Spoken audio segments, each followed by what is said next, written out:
सुखदेव बाबा कहते हैं परीक्षित, प्रियव्रत और उत्तानपाद दो पुत्र हैं मनु महाराज के। उसमें जो प्रियव्रत हैं तो वो बड़े, लेकिन उनकी शादी ब्याह में कोई रुचि ज्यादा नहीं थी, तो तपस्या करने के लिए चले गए। उत्तानपाद जो छोटे पुत्र हैं उनके विवाह हुआ, एक नहीं उनके दो विवाह हुए। एक पत्नी का नाम है सुनीति और एक का नाम है सुरुचि। महाराज सुनीति से तो स्नेह कम करते हैं, सुरुचि से स्नेह ज्यादा करते हैं। और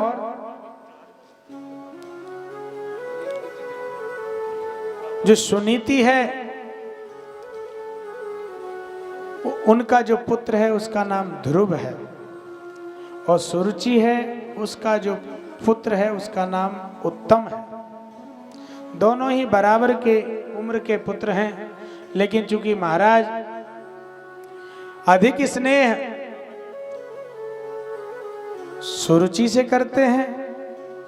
जो बोले वृंदावन बिहारी लाल की अधिक स्नेह सुरुचि से करते हैं, तो सुनीति से स्नेह कम है तो बालक से भी थोड़ा सा कम, चूंकि राजमहल में नहीं रहती, बाहर ही रहती है। एक दिन की बात है, महाराज छोटी मां का पुत्र उत्तम पिता की गोद में बैठा है, महाराज उत्तानपाद महाराज की। ध्रुव का भी मन हुआ कि मैं भी पिता की गोद में जाकर के बैठूं। बच्चे हैं, एक बच्चा जो करता है दूसरा बच्चा भी वही करता है, लेकिन जैसे ही छोटे हैं, अभी उम्र इनकी कम है, तो जैसे ही सिंहासन पे पिता की गोद में चढ़ने के लिए उद्यत हुए, तुरंत से छोटी मां ने मना कर दिया। न वसन पते धृष्ण्यम बबानारूढ़मर्हति न गृहीतो मया यत्वं कुक्षावति निरपात्मजा। हे राजा के पुत्र, महाराज के पुत्र हो जाने से तुम्हें ये सौभाग्य प्राप्त नहीं हो सकता क्या कि तुम इनकी गोद में भी बैठ जाओ। पुत्र महाराज के हो गए जरूर अच्छी बात है, लेकिन इस गोद में तुम्हारा अधिकार नहीं है। इस गोद में तो उसी का अधिकार है जो मेरी कुक्षा से पैदा हुआ था, मेरे द्वारा इसने जन्म ग्रहण किया। अगर तुम इसमें बैठना चाहते हो इस गोदी में, तो पहले वन में जाओ, वन में तपस्या करो। तपस्या करने के बाद भगवान जब प्रसन्न हो जाए तो भगवान से वरदान मांगो, हे भगवान हमारा शरीर छूट जाए, फिर हमें जन्म मिले तो अपनी छोटी माँ के गर्भ से मिले, तब आकर के तुम इस गोद में बैठ पाओगे। जैसे ही इतना कहा, ध्रुव जी तो एकदम हक्का बक्का रह गए। क्या कह दिया छोटी माँ ने? मातुः सपत्न्यास दुरुक्त विद्ध स्वसंदृशा दंड हतो यथा ही हित्वा मृसंतं पितरं सन्नवाचम जगाम मातुः प्रददुन शशानम। सुखदेव बाबा कहते हैं परीक्षित, अपनी छोटी मां ने जब इस प्रकार से ध्रुव से कहा तो उसी समय ध्रुव को भयंकर क्रोध आ गया। श्वसन रुषादंड हतो यहाई, बड़ी भयंकर श्वासें लेने लगे, जैसे कोई सर्प में डंडे को मार देता है।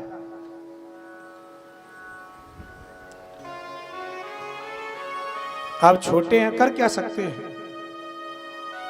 बाला नाम रोदनम बलम, बालकों का बल तो रोने में है। रो रो के चले जा रहे हैं। अपनी माँ के पास पहुंचे। जब माँ के पास पहुंचे तो रो रहे हैं। माँ ने पूछा, क्या बात है बेटा, किसने तुमको मारा? किसी ने कुछ कह दिया है? क्या कहा? बताओ, मुझे बताओ। कुछ नहीं बता रहे हैं। दोस्तों ने बताया कि छोटी माँ ने ऐसा कहा। जैसे ही ये सुना, तब तो अपने पुत्र को अंक में भर करके गोदी में बिठा करके माँ सुनीति रोने लग गई है। फपक फपक करके रोने लग गई। हाँ पुत्र, छोटी माँ ने कुछ गलत थोड़ा ही कहा है, उसने सही तो कहा है। तुमने मुझ दुर्भगा के गर्भ से जन्म लिया है, जिसको तुम्हारे पिता रानी तो छोड़े एक दासी तक की इज्जत नहीं देते, और मुझ दुर्भगा से पैदा होने के कारण तुम्हें भी वही कष्ट भोगना पड़ रहा है। हे पुत्र, छोटी माँ ने कुछ गलत नहीं कहा। हमारे तुम्हारे भाग्य में न जाने कितना कष्ट लिखा है। तुम्हारे पिता तुम्हारी छोटी माँ से विशेष स्नेह करते हैं, इसलिए उसी के कारण आज तुमसे ये इतना कह पाई है छोटी माँ। सत्यम सुरुच्या विहितम भवान में यद दुर्भगाया उदरे गृहीता स्तन्येन वृद्धस्य विलज्जते याम भार्येति बाबोडुडस्पतिम वद्यम। उसने सत्य ही कहा है, मैं तो दुर्भगा हूं, लेकिन एक बात उसने ज्यादा सत्य नहीं कही। उसने जो कहा कि वन में जाओ तपस्या करो, ये बात बिल्कुल सही है। बेटा, वन में जाओ तपस्या करो, जरूर करनी चाहिए, लेकिन इस संसार की गोद के लिए तपस्या न करो, उस परमात्मा की गोद में तपस्या करो, उसकी गोद के लिए तपस्या करो। ये संसार की गोद है, इसमें बैठ जाओगे फिर उतरना पड़ेगा, और परमात्मा की बहुत बड़ी गोद है, उसमें से कभी उतरना नहीं पड़ेगा। एक बार बस बैठ जाओ उसमें।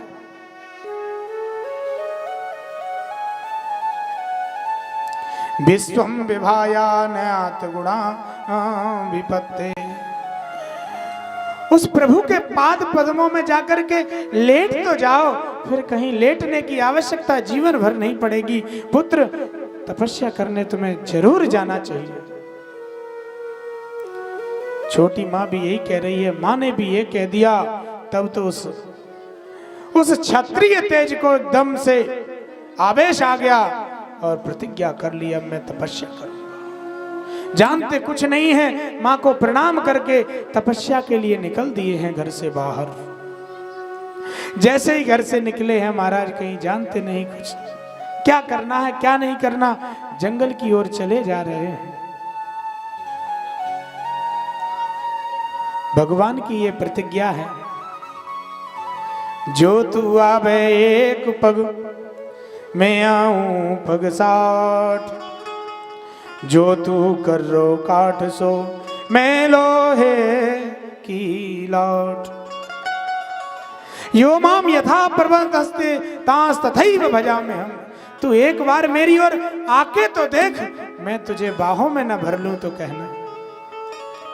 छोटा नन्हा बालक ध्रुव भगवान की तपस्या के लिए जैसे ही चला है, मानो भगवान ने तुरंत नारद जी को भेज दिया है, नारद जल्दी जाओ, मेरा छोटा सा बालक आज तपस्या करने जा रहा है। रास्ते में जा रहे हैं और सामने नारद जी मिल गए हैं। श्रीमन नारायण नारायण नारायण, श्रीमन नारायण नारायण नारायण, श्रीमन नारायण नारायण नारायण, श्रीमन नारायण नारायण नारायण, श्रीमन नारायण नारायण नारायण, लक्ष्मी नारायण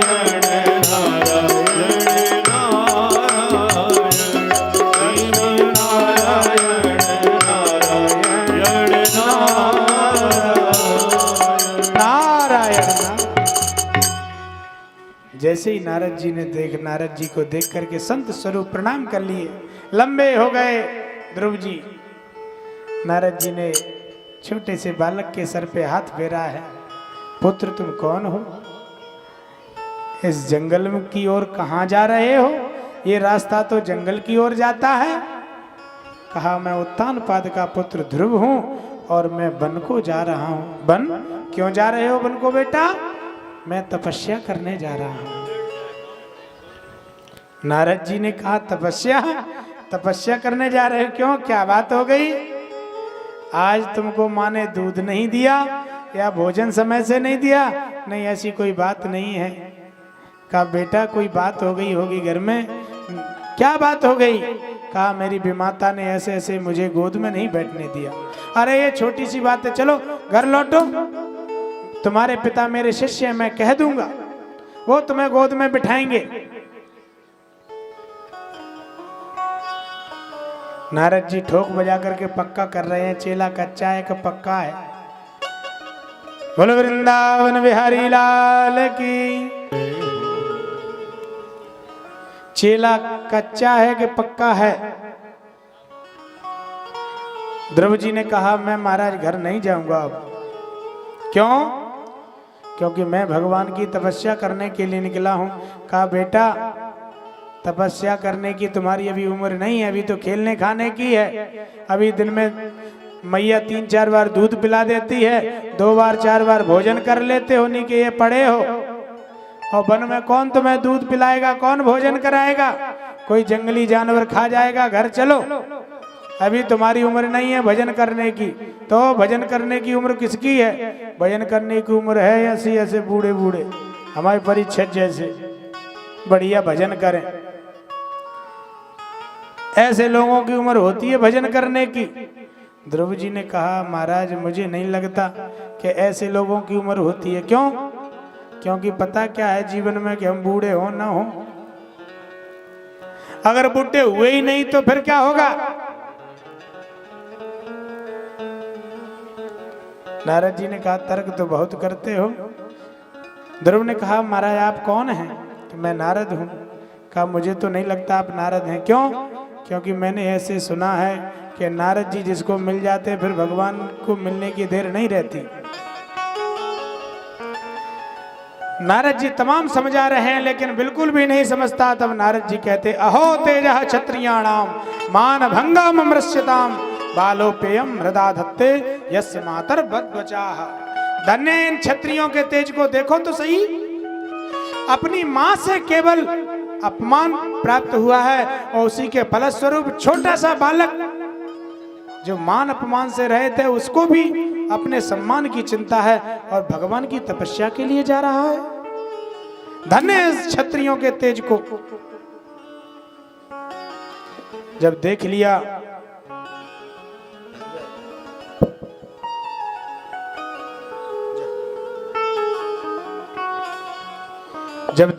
कि अब ये बालक पक्का है, मानेगा नहीं, ये तपस्या करने जरूर जाएगा,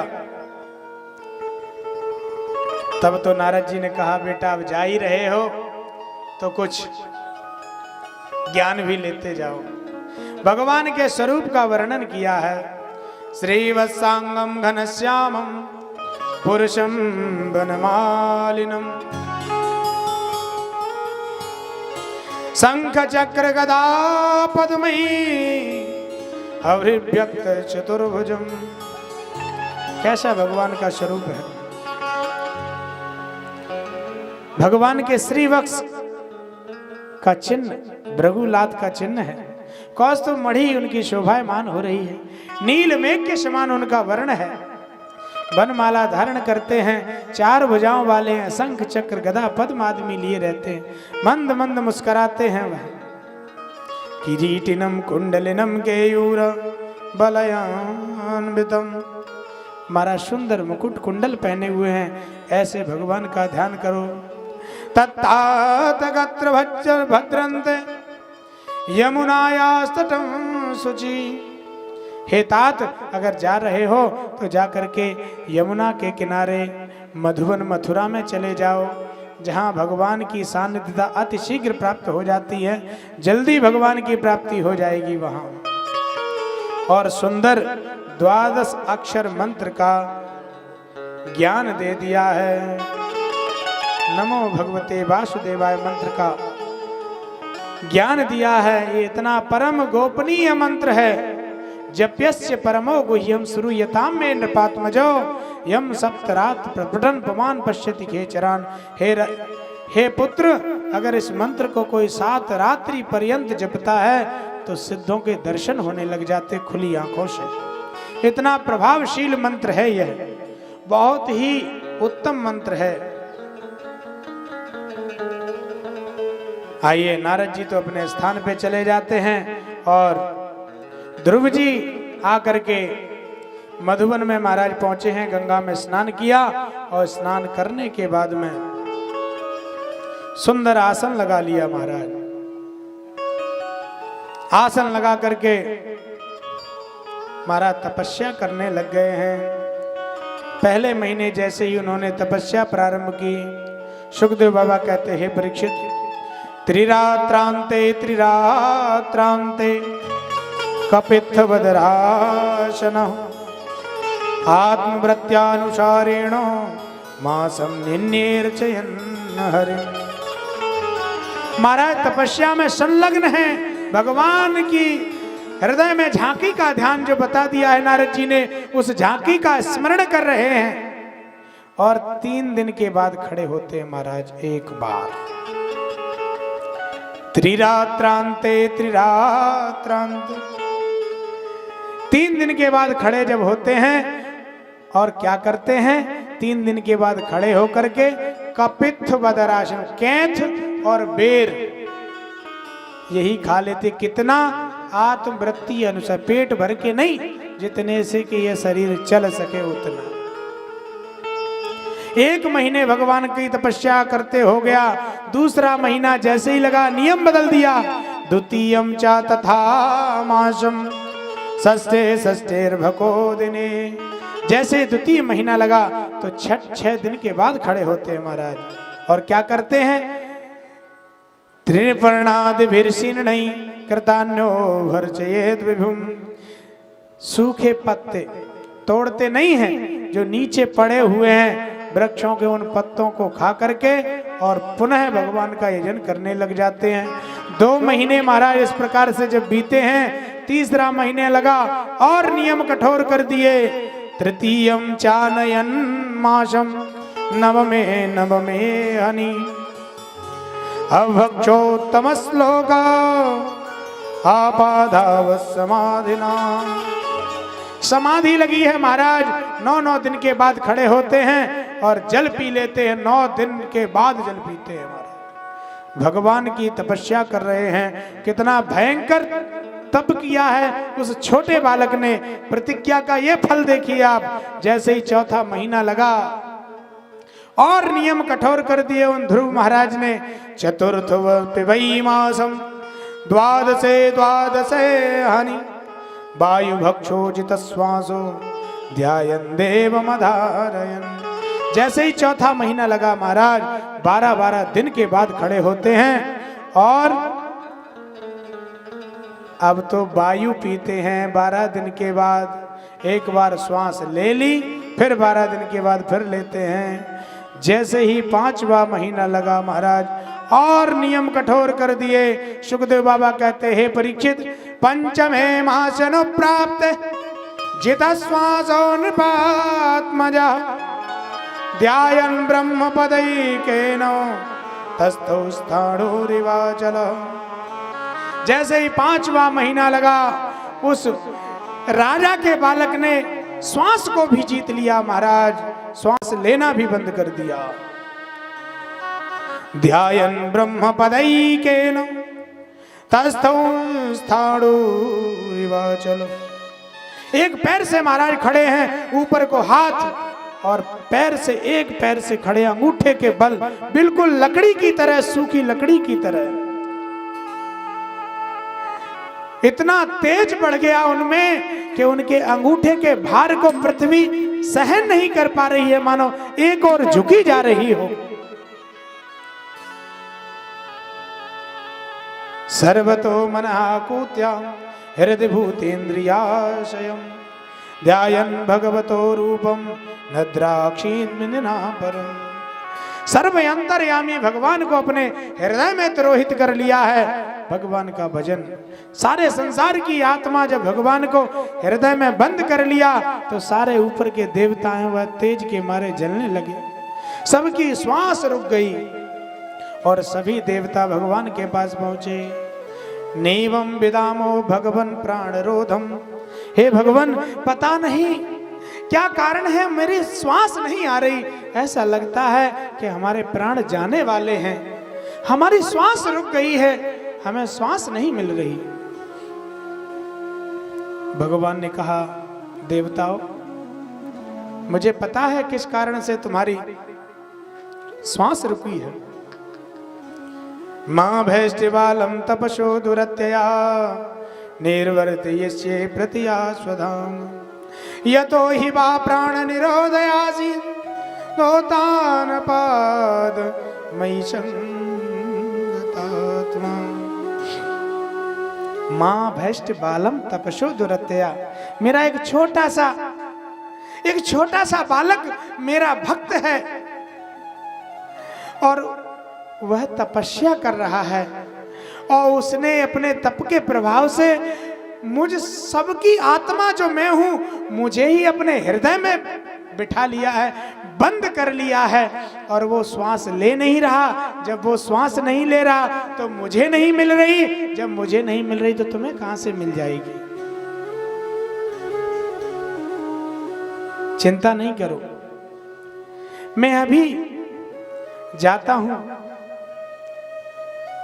और अपने जो हमारा प्राण प्यारा भक्त है उसका दर्शन करने जाऊं। दर्शन देने नहीं, भगवान उनका दर्शन करने आ रहे हैं। और भगवान वहां से गरुड़ पर सवार होकर के चले हैं। मधुपुरी में जैसे ही आए, भगवान सामने खड़े हैं और ध्रुव तो तपस्या में लीन है, वो तो अपने हृदय में ही आनंद में डूब गए हैं, बाहर का कुछ भी उनको याद ही नहीं है। भगवान खड़े हैं, भगवान ने देखा, ओहो ये तो आनंद अंदर ही ले रहे हैं, बाहर क्यों आएंगे ये। भगवान ने हृदय का जब चतुर्भुज रूप दुराया तो एकदम छटपटा करके जब नेत्र खोले तो सामने भगवान की वही छटा है। आहा, देख करके हाथ जोड़ लिए ध्रुव जी महाराज ने, लेकिन छोटे हैं, करें क्या,